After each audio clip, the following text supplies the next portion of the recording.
And we are back on with episode 47. And we have the most brilliant speaker today. And incidentally, our friend Laura Caroli here today talk about all things AI, Act Omnibus, and many, many other things. Last time the three of us spoke, we were in the back of Waymo in San Francisco. That's So right. this today should be fitting for us to get back. Okay, Laura, please quickly introduce yourself and tell everybody why are you here in the first place. Okay. Yes, thank you, Elena and Alisa, for having me again.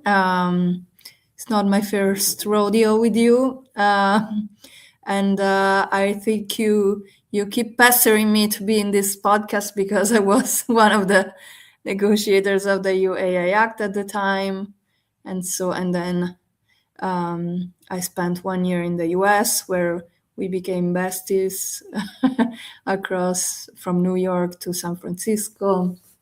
So now that the spotlight is back on the EU for its omnibus, here I am again to try and break this down with you guys.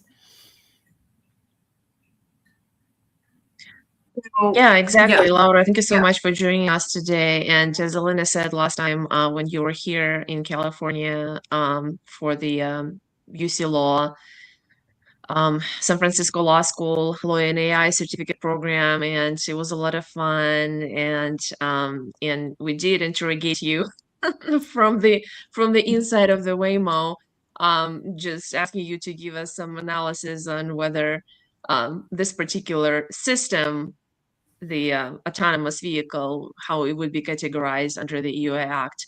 And to be honest with you, I dropped a ball a bit on following on all the legislative updates. But of course, I heard about Omnibus, and I was like, this is so interesting. Why Omnibus? And like, what does it mean? Why not any other term or definition for this? And I know that Elena and I, we are huge fans of,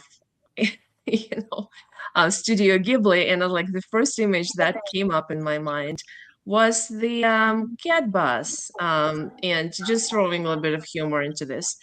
So this is the happy one. This is the happy bus, right? The Totoro bus. So my question to you is, that's how it started, certainly. Yeah. I mean, that's a happy, cute cat bus.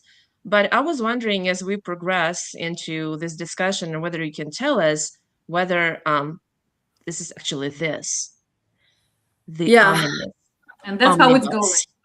So, AI Omnibus. First of all, we should all credit brilliant Luis Montezuma for this definition. I don't know if it was a typo or an intentional typo, but now AI Omnibus is the popular name for it on LinkedIn.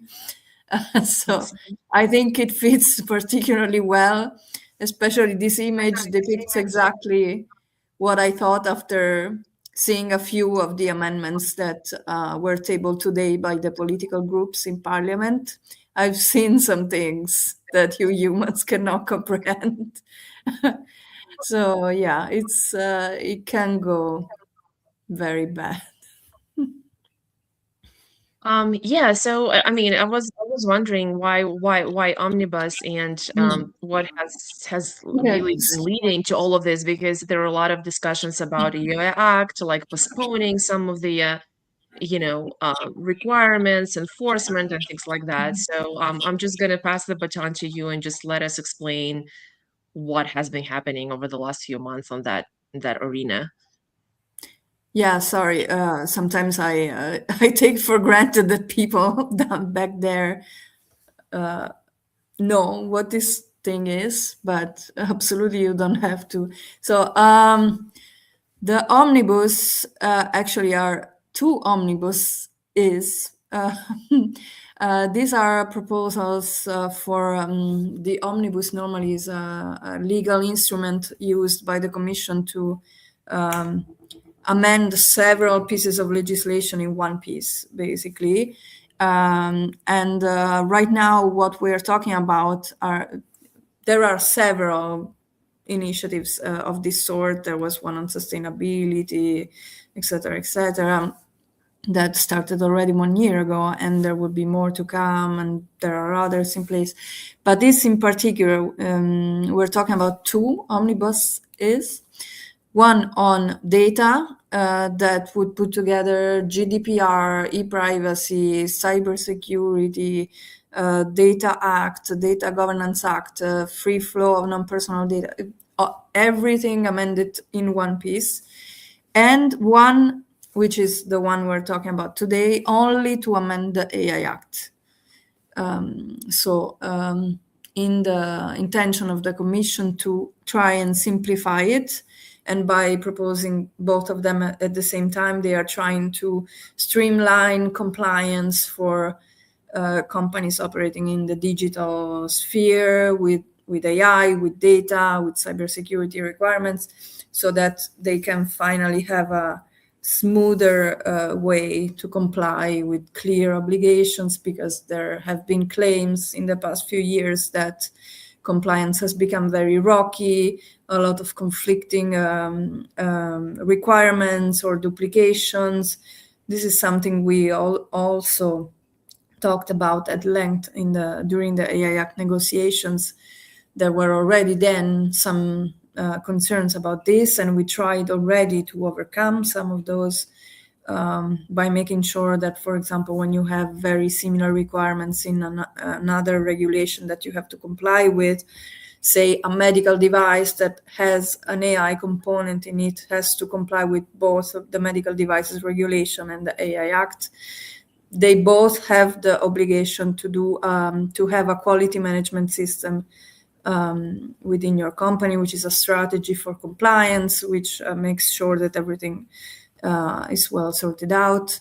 And they sort of are two slightly different but similar in principle requirements. So the thing was, let's make sure they only use one and just integrate the other component. So in this case, the AI part just as an additional layer, but in the existing system. So this is more or less what is about,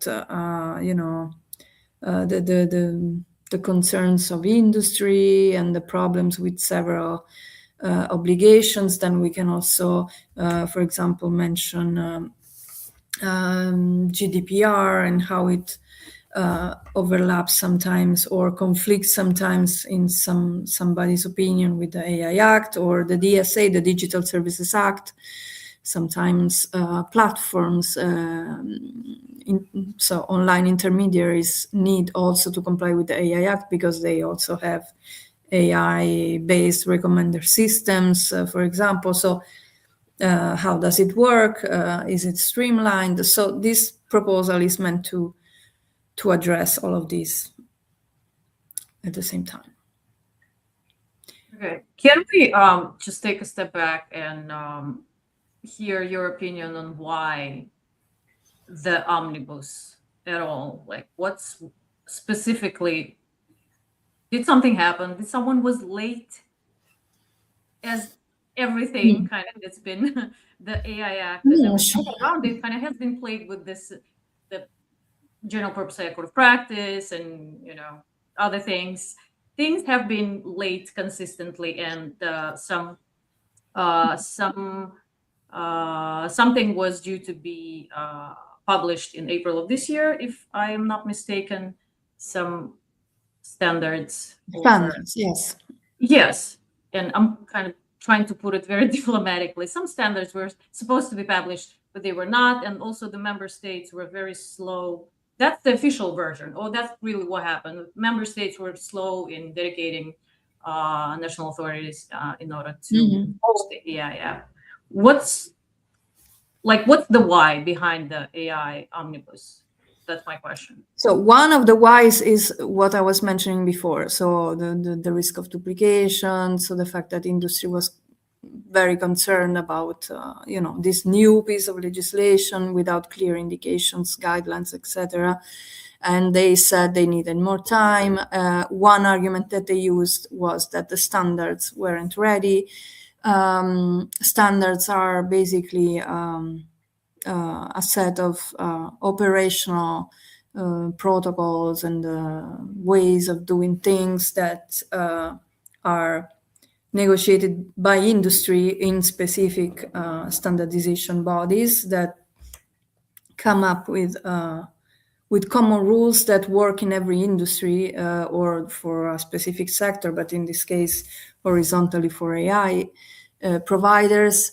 And they are very important in the AI Act because not only they are made by industry, so they are supposed to reflect the best practices that emerge in industry. So with nobody forcing them from the outside, they just decide themselves what works best and inform the others, by selling these standards. But also in the in the AI Act, they are important because since the AI Act, as you know, because I have repeated this 1,000 times and nobody can hear this anymore, but the AI Act is a type of product safety legislation in Europe. And for these types of systems that regulates in a flexible way products, they only fix the high-level requirements in the law and then leave the rest to standards, harmonized standards.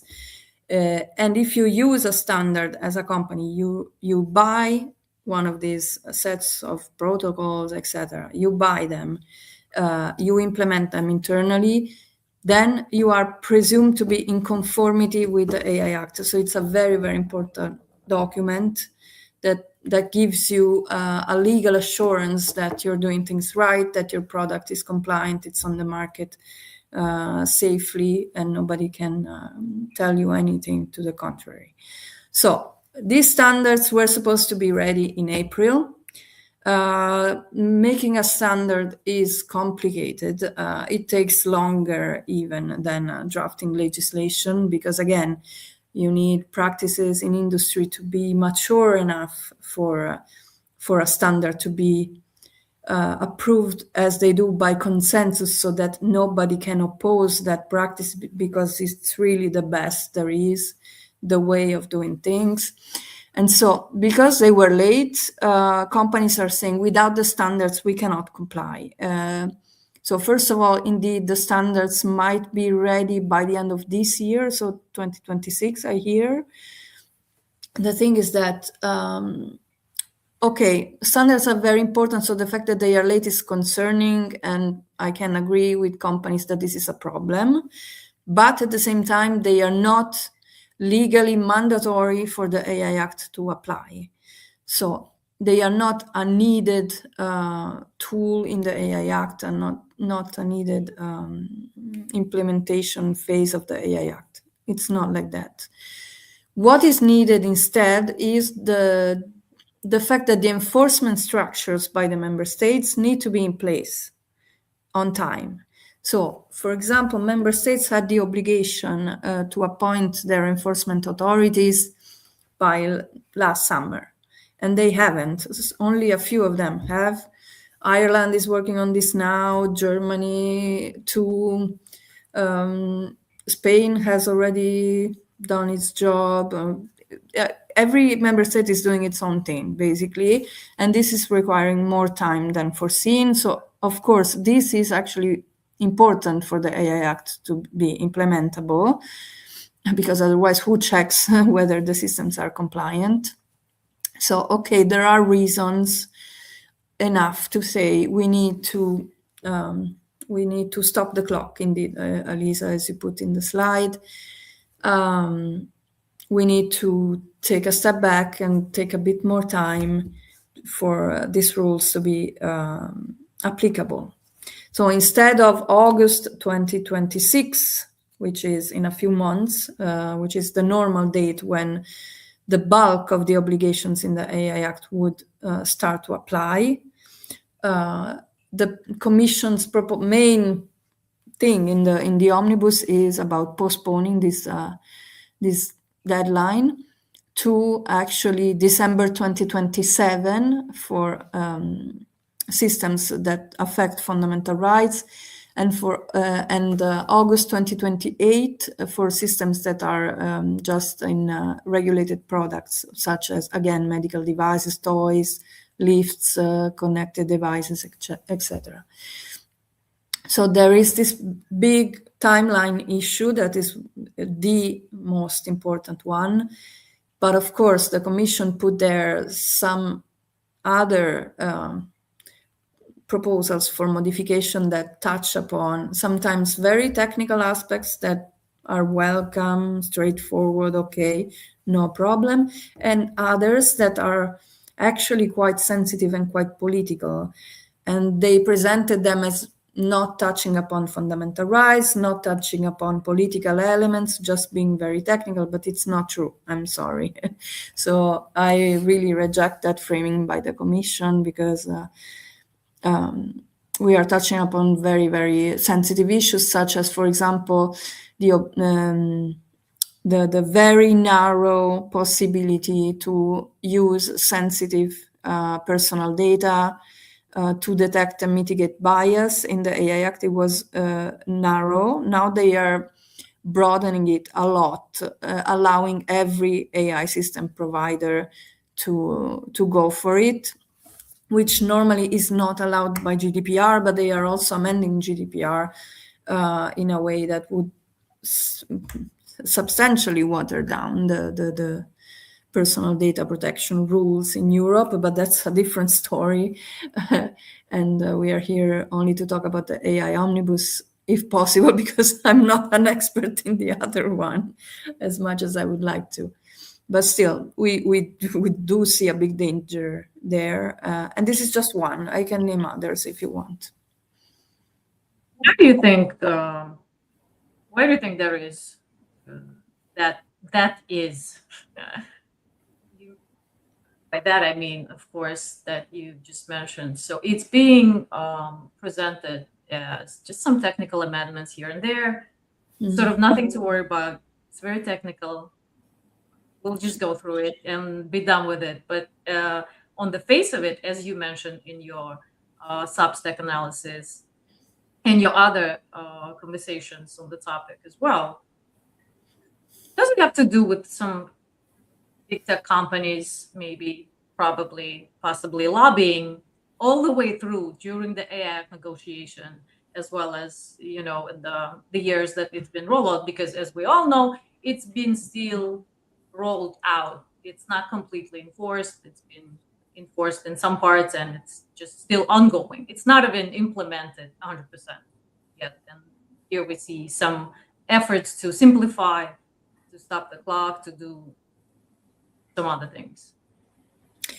Yeah, well, so now if you talk about the lobbying by big techs, one might think that it's the Washington effect, the Trump administration, etc., etc. I wouldn't necessarily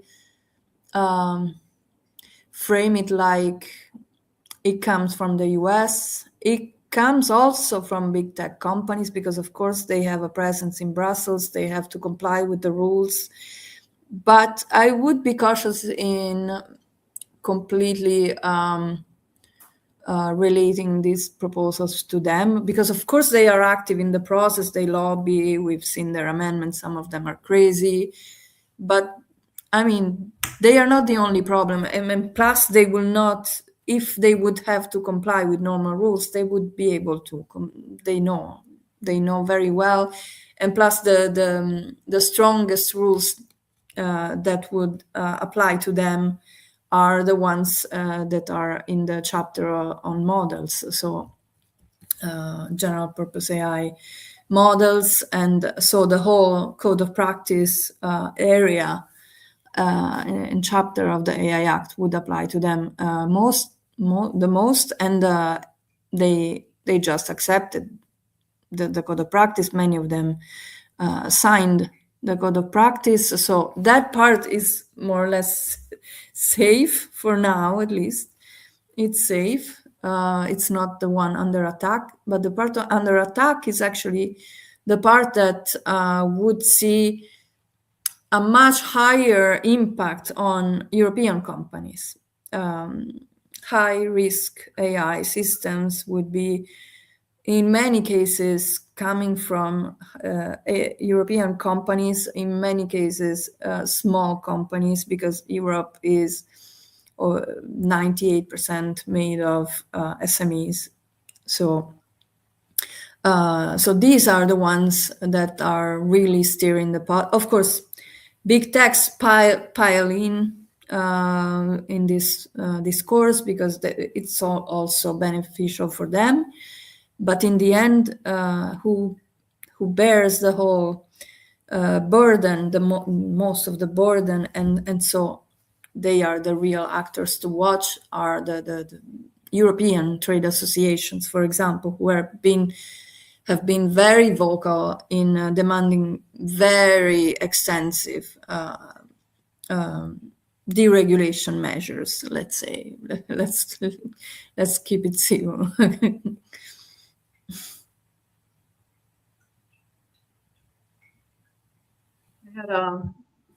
I had another question, sort of a follow-up. So basically, yes, there's the pressure within and there's international pressure, I would call it this week, to simplify and stop with the clock or anything. The other day, I believe the Belgian Prime Minister said something to the effect of, we are regulating the AI models that we don't even build within the EU kind of rhetoric.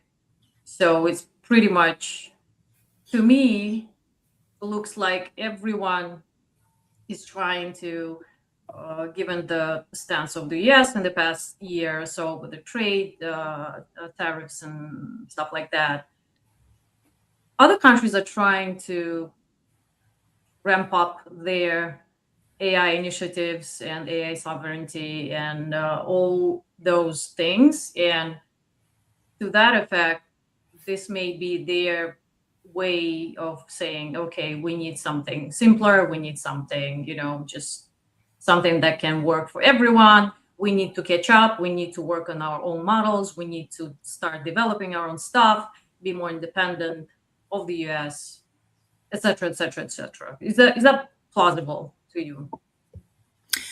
I mean, of course, yes. I should have also mentioned the other part of the rhetoric, which started already 1 year ago, so long before even the elections in the US, with even before, with the European elections, the second von der Leyen mandate, she commissioned the Draghi report with a specific intention. There were talks already. I remember the member states were complaining, yes, but we just regulate, because it's true that in the space of a very few years, a lot of these rules have been approved, like almost in a factory. Like we have churned out a lot of these rules that are now part of these omnibuses.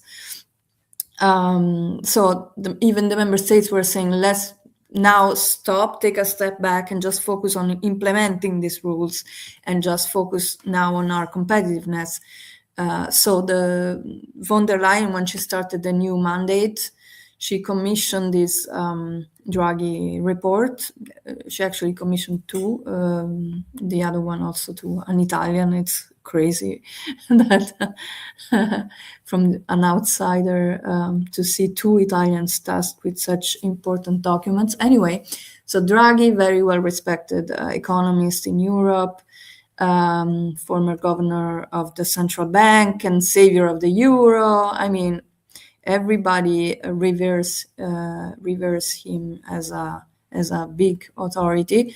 So of course, when he published the report, everybody was jumping at this report, and on competitiveness. It was on competitiveness. So what should we do to relaunch European competitiveness, which is now the mantra. Now the mantra is all about competitiveness. And of course, if you read the Draghi report, which is actually a very long document, especially in the detailed part, it's almost 400 pages. It outlines several problems that hamper European competitiveness and also proposes some solutions. Of course, he mentions a lot of factors, and one of these factors turns out to be, to a certain extent, a few regulations.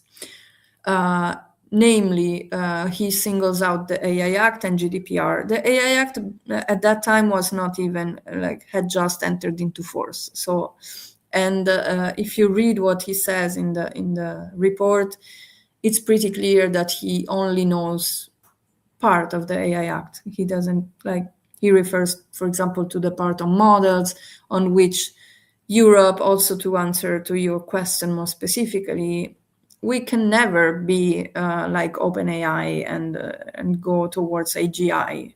We don't have that type of, if we start today, we don't even have the computing power, the data centers to do so. So we have several structural problems that would not make it easy to catch up. So we have a few models, the most famous of which is Mistral AI and its models. But other than that, we will never have the same amount of massive, super powerful, high capabilities models. And this is not where we should compete on. But anyway, knowing that, so I mentioned the European elections. This is actually an important factor because the majority, compared to when we were negotiating the AI Act, shifted quite substantially towards the right. This means that the parties, the political groups that are more sensitive to industry demands are now a majority. This means that everybody jumped at the chance of using the Draghi report as a pretext of saying, "Oh, let's slash all regulations because we are not competitive. So the only way we can be competitive is to cut all this red tape that we have in Europe. Enough with that. Let's cut off the AI Act completely." I've heard it all. And so, of course, by the way, competitiveness report. So who did Draghi consult? Companies, of course. So it's all about, companies will never tell you we love the AI Act, we love rules. Of course, it's only normal. So if you only listen to one side, that's the result you're going to have. And so we're in this situation where only industry is listened to, and of course they know this, and they are trying to push the bar, to put the bar even higher, and that's why I can tell you already that in the amendments that were tabled today by the political groups, we will start seeing very, very dangerous things that go much beyond the Commission's proposal that was supposed to be technical, but the real effect that this had was that they reopened a massive can of worms, like a Pandora box that we don't know exactly how it's going to play out, So, yeah. Irony is that all they wanted to do is simplify. Yeah. It's so complicated now to even track these changes that... I mean, this picture couldn't be more fitting, I guess. And as we already saw, the amendments keep rolling in. Literally, like 30 minutes before we started, there was another one that you were going through and reading through it. That's why I'm explaining Laura's upset face, so to speak, during this. It has nothing to do with us. Just, totally on the amendments. But just to quickly to explain to the US audience who probably might not be aware of the, how the things work in Brussels when it comes to that piece of legislation. So the omnibus, it's a draft proposal issued by the European Commission. Now we're at the stage where the amendments are rolling in, people are giving their feedback, different parties are giving their feedback. Then we'll hear from the Parliament, I would assume. Then we'll hear from the European Council, and then there will be trilogues, right? Is that how it works? I'm kind of simplifying everything. No, it's more or less correct. So what is happening right now, indeed, the member states on one side and the Parliament on its own end are going through the proposals and proposing amendments. So the Council has started a bit earlier, but it was very, very quick in both of the two institutions, because they know that the urgency is there. Because if we have to change the timeline before this August the 2nd, 2026, we need to do it fast. Like we cannot spend like 2 years of negotiations like we did with the AI Act. So basically, the timeline is as follows. So the proposal of the co-rapporteurs in Parliament has been submitted a few days ago. Today was the deadline for amendments for all the other political groups. Next week, probably we will see the amendments published. They will start sorting them out and negotiating compromises. And ideally in March, normally mid-March, the committees actually will vote on the position, and the whole of the Parliament will vote at the end of March. Probably there might be also some delay, I don't know, let's see. But the Council will be doing exactly the same as the Parliament is doing, but with their own structures, driven by the Cyprus presidency right now. And so far, to be honest, the amendments I've seen in Council are much more reasonable than the ones in Parliament. So thank God for the member states. So far, we never know. I know that a couple of member states want to slash a few more things. So in particular, Germany is very concerning. Anyway, by Easter, their goal for both institutions is to have their position approved. Once it's approved, you go to this trialogue, as you were saying. So basically, they start negotiating, combining these two positions together with the help of the Commission, and trying to agree on a final package. This, in principle, shouldn't be super long, because the actors involved know what they're talking about. Well, not all of them, but I mean, at least we don't need to reinvent the wheel this time, as we had to do with the AI Act in the first place. So they know what's at stake. They know that the scope of the modification is not as big as the whole AI Act, thank God. But let's see about that, because these amendments, you never know. So they should be on track to complete the process on time. This is the goal. If it goes south, which can also happen, we are not sure 100%, then probably we even have the possibility for the Commission at some point to decide to split the proposal. So meaning that they will introduce another amending proposal just to amend the timeline for application. So basically just to postpone the dates that the bulk of obligations apply.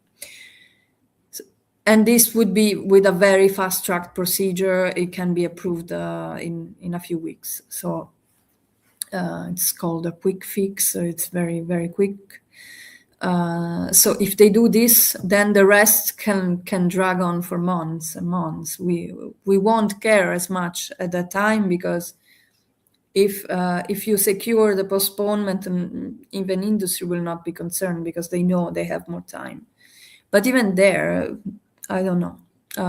If it goes south, it can go south for a long time too. So we can still have that problem in the future. Hello, do you hear me? Yes, yes, yes, we can hear. I think Elena's video is off.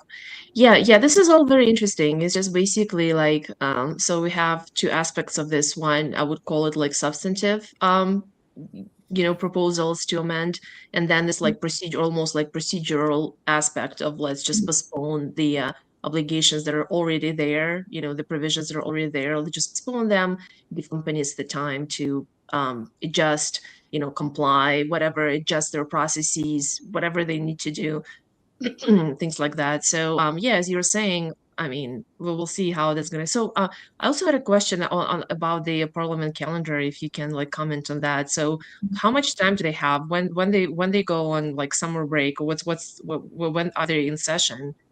Um, No, they have time until July, so mid-July. July?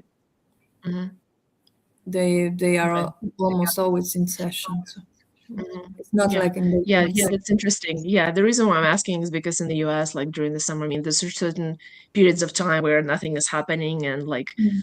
everything needs to be done by a certain date. Otherwise, it just gets pushed out to like the next session or things like that. So Mm. yeah, it's very interesting. Like it's just my gut feeling how it's gonna go. I think it's just in general, it's probably harder to agree on any substantive amendments, but in terms of the timeline and procedural, I think it's easier to reach consensus on that part. So maybe that's where they will give in, so to speak, to these demands. It's like, okay, we'll give you another year or something like that. But on the substantive part, I really don't know. I think it just requires more consideration, probably.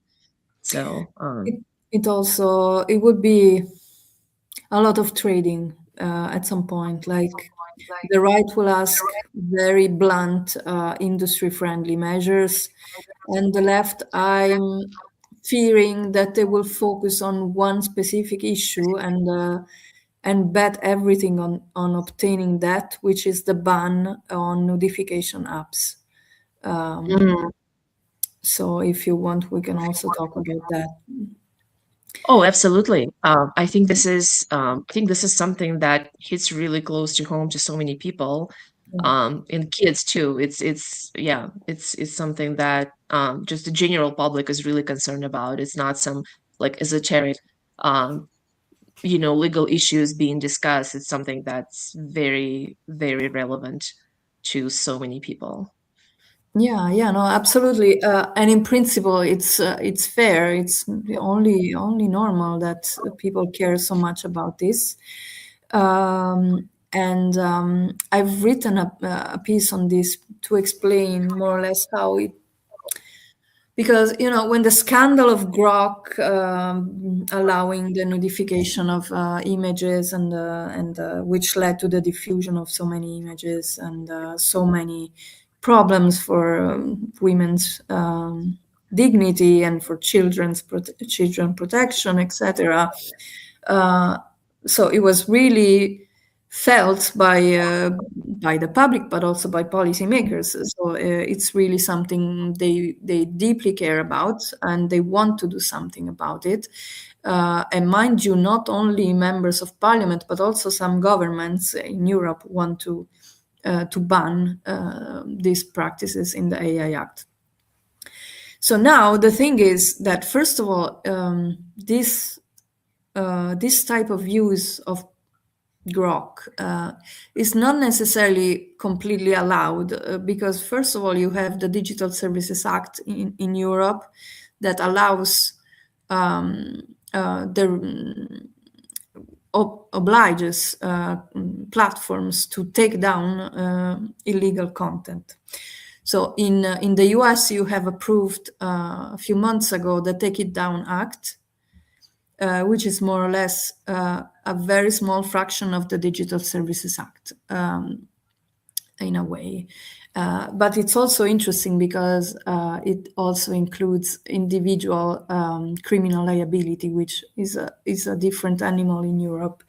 So you guys could do it in one single act. In Europe, it's partly regulated by the Digital Services Act, the fact of the platform sharing this content. What people want to do in the AI Act is the prohibiting the possibility of the model to generate this, to even generate, not only sharing, but they should never appear in the first place, these images. And then, of course, I warned in a piece I wrote about the fact that by banning it in the AI Act, you are not necessarily holding people responsible. Because the AI Act does not foresee individual liability, but only for professional uses of AI. So if you, I was today making the example, if you are a bank operator who does creditworthiness assessments, so in your daily life at the office, you use AI systems that fall within the AI Act high risk section, because you need to say yes or no to a loan. And so these are very sensitive uses that can affect the lives of people. So they need to be handled very well. So if you do that, you have to comply with the AI Act, and then you go home. That day, the same person generates a nude image of a friend or a colleague or whatever they like. They do not have to comply with the AI Act. Maybe Grok has, if the ban goes through, but they will not be held responsible for sharing these images.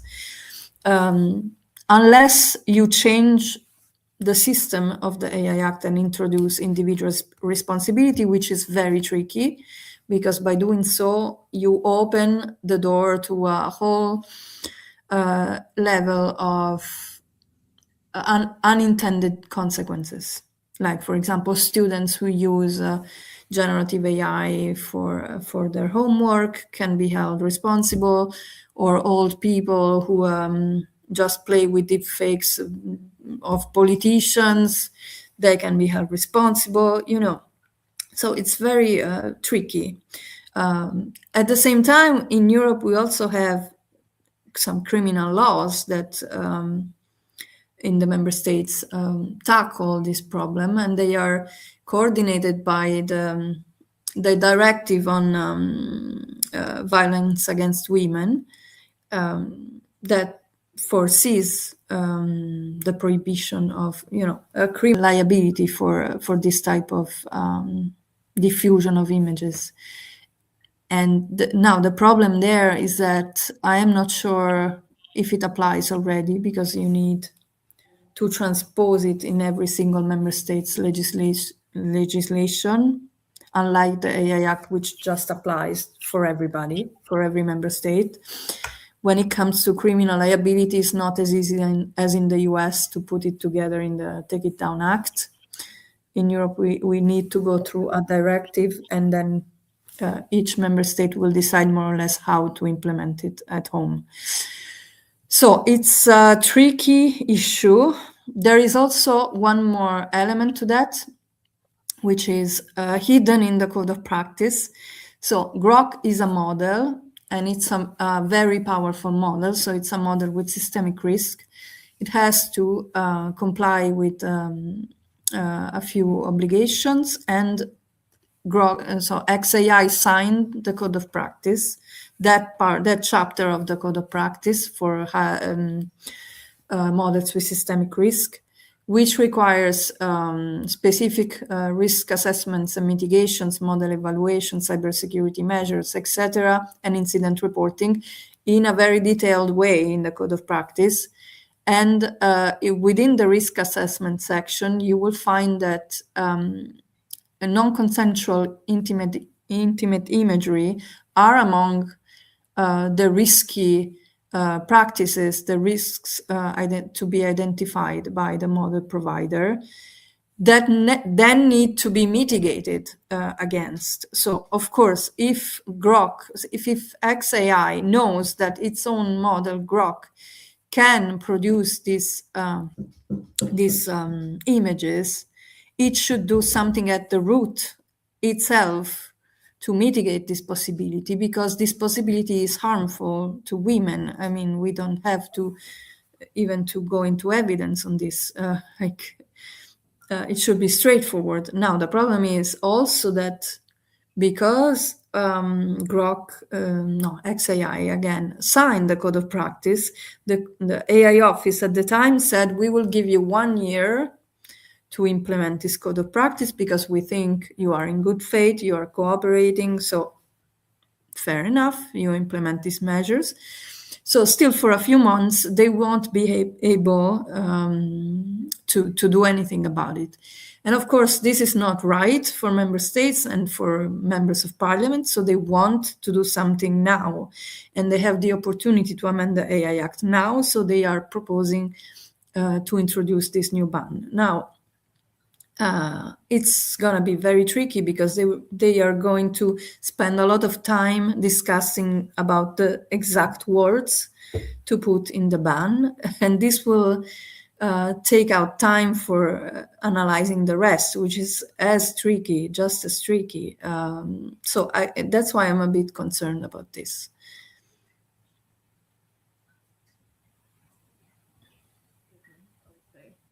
Can I ask you something?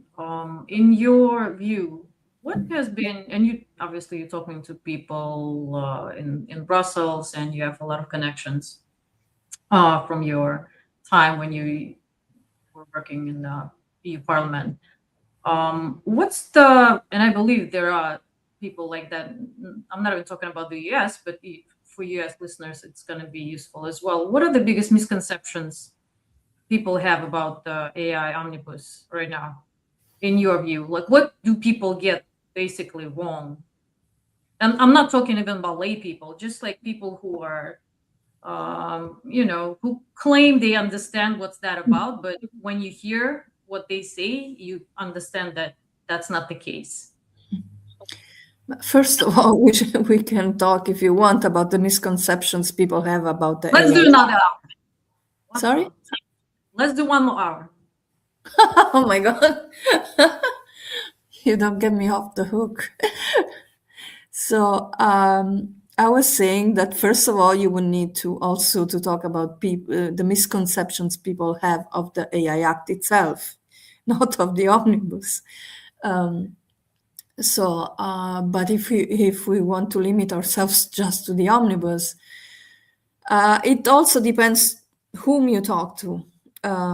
In general, the way I see it by talking to, for example, industry, is that they don't necessarily consider the current proposal as simplifying much. And also, actually, they see it as creating more confusion. For example, with this very complex methodology to set the implementation date, the application date. I mean, it's very technical. I don't want to bore you guys with this because it's really a bureaucratic exercise. But that's why companies are actually demanding to go much further. And some civil society organizations are focusing only on a few aspects, some of them, for example, on this Grok ban, but some do see the real dangers, for example, of reopening and broadening the use of sensitive personal data for bias detection and mitigation, which people think it's only admirable, it's only good that companies have the right to do this. But there is also a reason why GDPR doesn't allow it normally, unless very specific circumstances are met. And that is the fact that it would basically push companies to gather massive amounts of sensitive personal data. And we're talking about data on gender identity, sexual orientation, ethnicity, religion, political affiliation. So we're talking about very personal issues that you should really tread carefully on, just for the purpose of detecting bias and mitigating bias. Per se, I do see the benefit of doing this for a few systems, the ones that interfere with fundamental rights. So basically, in the case of Annex 3, so all the list of use cases that deal with fundamental rights, I do see the benefit of doing it, because AI systems do not know that there is the risk of a bias if they don't know these differences in people even exist. So you have to feed the model comprehensive and diverse data in order for them to be able to detect the bias. And if you don't detect it, you don't mitigate it, of course. So I do see the benefit of that. But the fact of broadening it so much, as the Commission is trying to do, and allowing every AI system provider to use this legal basis to derogate from GDPR, basically, is a bit too much to me. And because, for example, when we were negotiating these provisions, we were receiving also input very often from economic operators, from companies, etc. I remember banks at the time were writing to us, telling us, we don't want to gather sensitive personal data of people. We don't, because if we are allowed to, then we should have, in our forms, we should put, what is your sexual orientation? Are you, would you be willing to do that in a bank form?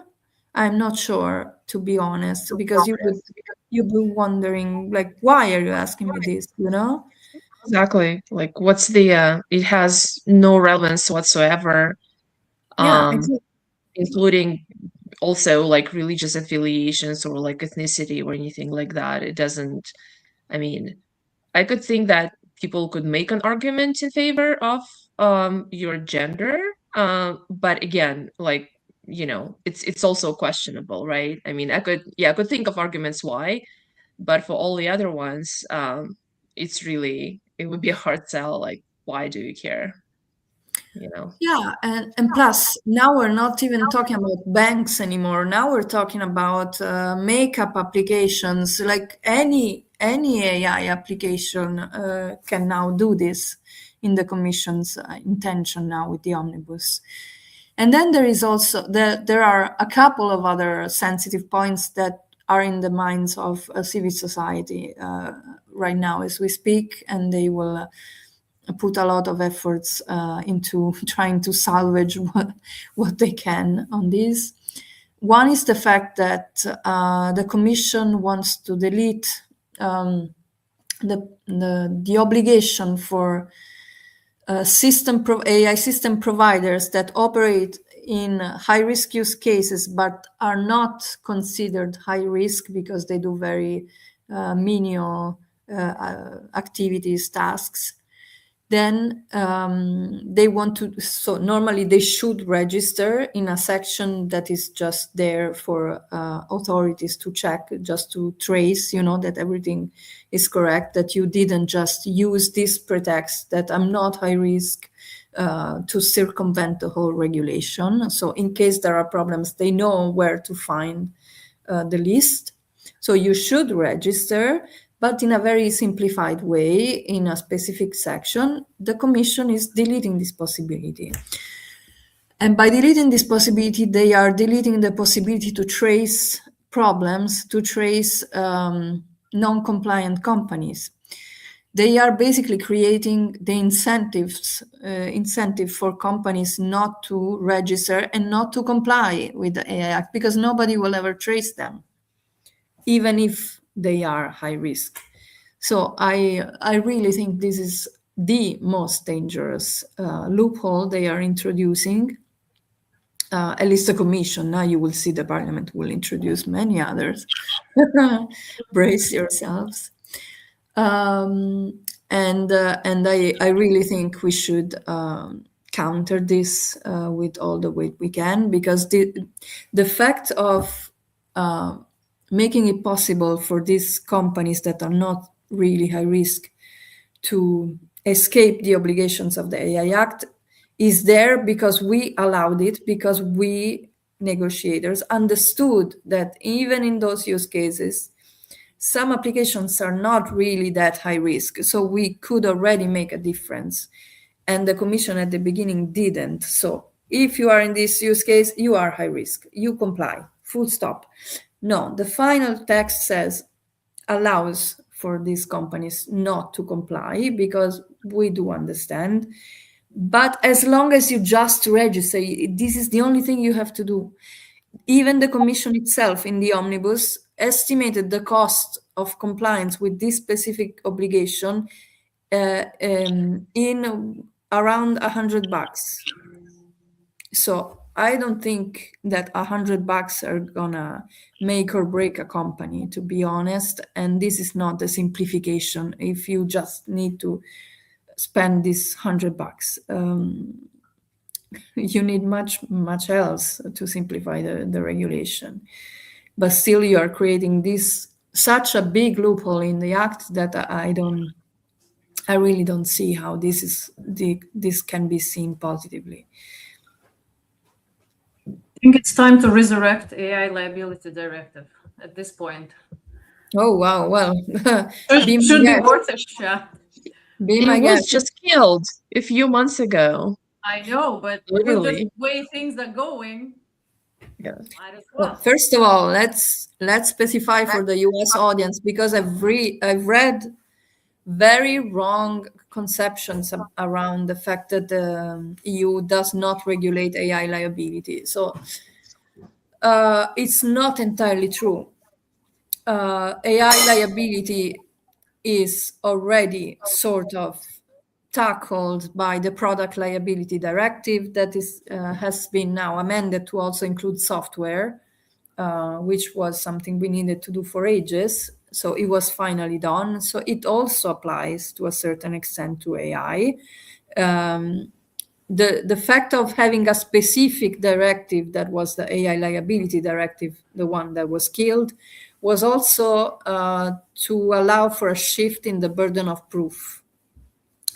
Because for a consumer to demonstrate the causality link between the harm and the system itself, it's much harder than because a consumer doesn't have the information that an AI system provider has. So that was the purpose of the AI Liability Directive. And the Commission very hastily withdrew it the minute it heard rumors that maybe member states were not necessarily in favor of it, and that a couple of members of parliament also opposed it. Okay, let's withdraw it. That's what they did, basically. But this is not how it should normally work. And it never underwent a real process. So that was also a bit suspicious in the way it was done by the Commission. But anyway, it doesn't completely eliminate AI liability. Were they trying to introduce, if my memory doesn't fail me, for the AI liability directive, were they trying to introduce a strict liability kind of a framework? as you were saying? No, not the commission. This was the the colleagues from the Socialists and Democrats were trying to go for a strict liability. The commission's approach was rather in the middle, a middle ground, like a presumption of fault, of faulty. I'm just trying, because I read once a really good legal analysis of that directive, like from the US kind of a court law point of view, where they differentiated between, like, when you study towards like negligent, I mean, all the different kind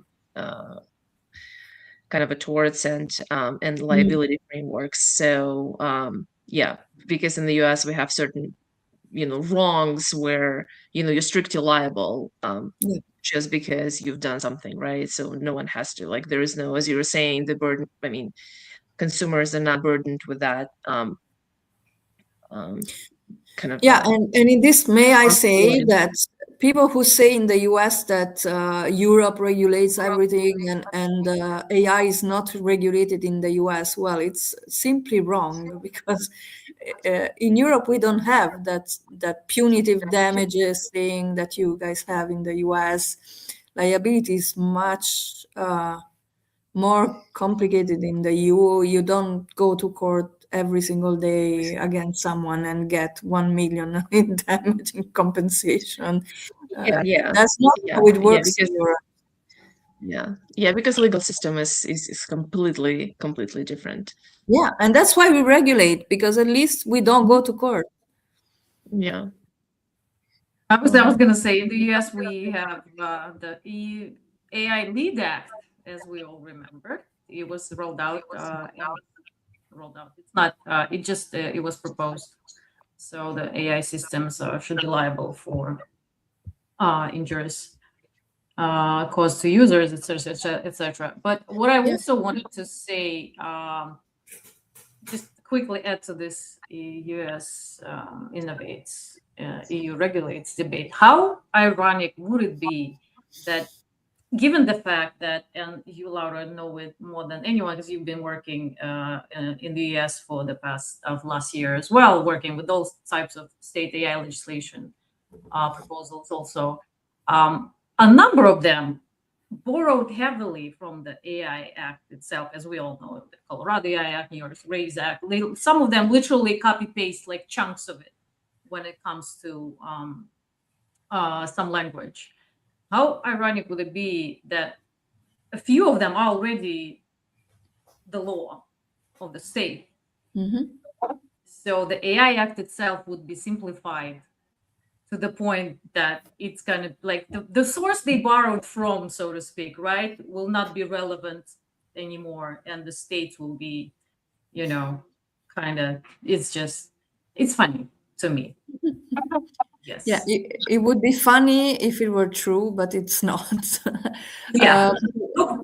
of all, no, this is a trigger for me, Elena, because let's dive into it.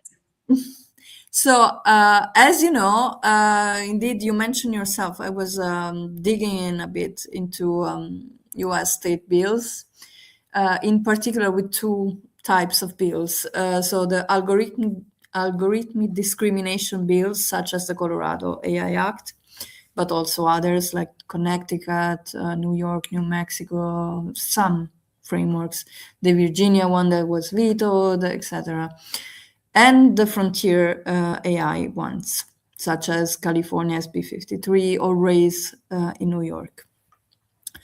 So I don't agree that these frameworks borrow massively from the AI Act. I don't agree. They do copy-paste a few sentences. By the way, only partially, so sometimes it's a bit also sloppy. For example, the definition, they use the OECD definition like us, but only one sentence instead of two. So they remove the autonomy part, making it broader than they would intend to. This I flagged already to state legislators during my time there, et cetera, et cetera. And then Wait, I got lost.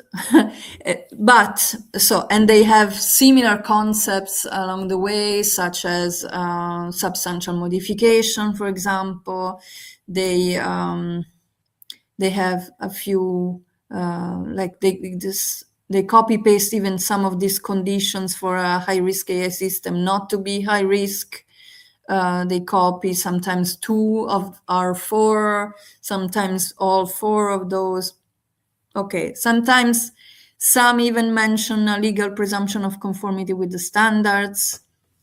In this case, ISO 4201 or NIST RMF, not, of course, European standards.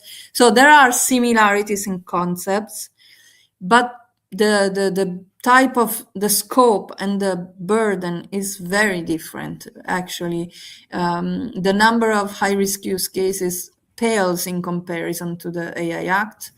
The fines pale in comparison to the AI Act. The burden of compliance is placed, to me, very surprisingly, a bit more on deployers than on providers, which to me is completely, like, I don't understand. To this day, I cannot understand why. And I do see why state legislators have a problem now with SMEs who cannot comply. Of course, you are asking a school to comply with an ISO standard. So good luck with that. I really cannot fathom that myself. So anyway,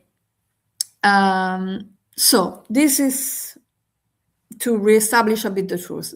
Some people in the US, in particular Republican think tanks, have been trying to push this narrative that there are institutes in DC trying to import the AI Act, the EU AI Act, to America. This is simply wrong and false. And we should just debunk this myth because it's a very dangerous narrative. At the same time, if the omnibus goes the way it should go, even these state bills, they will still be much lighter, to be honest, because the simplification, again, doesn't really completely overhaul the system. I won't go into details. If you want a nerdy session, we can do that too.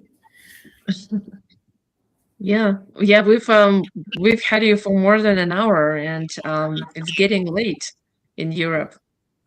Yes, So, I know you're very kind, and you could hang out with us for another one, but I just wanted to, I guess, like as a conclusion for us, to wrap up, just some like final thoughts. In addition to, we will all be watching, I guess, the ominous bus and where it's gonna take all of us. So I don't know. Any resources that you would recommend to people who are interested to like sign up for updates or anything like that? Apart from my Substack, you mean? I was gonna say. We will provide the link to that. Yeah. No, right. but of course, if people are interested, they can always follow Luca Bertuzzi, who is a reporter in Brussels who follows very closely the developments and has all the leaks in advance, or even the websites of the European Parliament and of the Council and the Commission too, that will publish the amendments, for example, as they come out. Maybe I can send you a link where people can find the correct amendments, because otherwise it's like a jungle. Yes. Yeah, that's true. Let's do the link session after we're done here. After the talk. All right. Okay. So let's wrap it up. We are way over the hour. Yeah, and can I just switch back to this one? I think that makes it better. Please, let's conclude with a message of hope, at least. Yes, with a message of hope and some sunshine. So Laura, thank you so much. I'll just stop sharing. And thank you so much for joining us again, and for doing all this work, untangling all of this, because I was just on the European Commission website for another piece of legislation, and I was like, oh my gosh, Gemini to the rescue, something. So thank you for all this work, definitely. I can be your Gemini too. Yes. There has to be a tool developed soon. It's gonna be like Caroli bot or something. AI agent. Okay, break this down to me. You would need to show the watermarking that it's AI generated per the AI Act Article 50. That's a good point. It's gonna be very compliant. Very Thank you so much. compliant. Thank you so much, Barbara. We are happy to have you as a speaker the second time, as a friend, and we hope we get to share those conversations later this year. You never know how things go. Probably. Probably we'll see each other sooner than later. And I'll just wrap it up here. Otherwise, I won't shut up and we'll never leave. So bye, everyone. All right. Bye. Thank you. you. Thank you.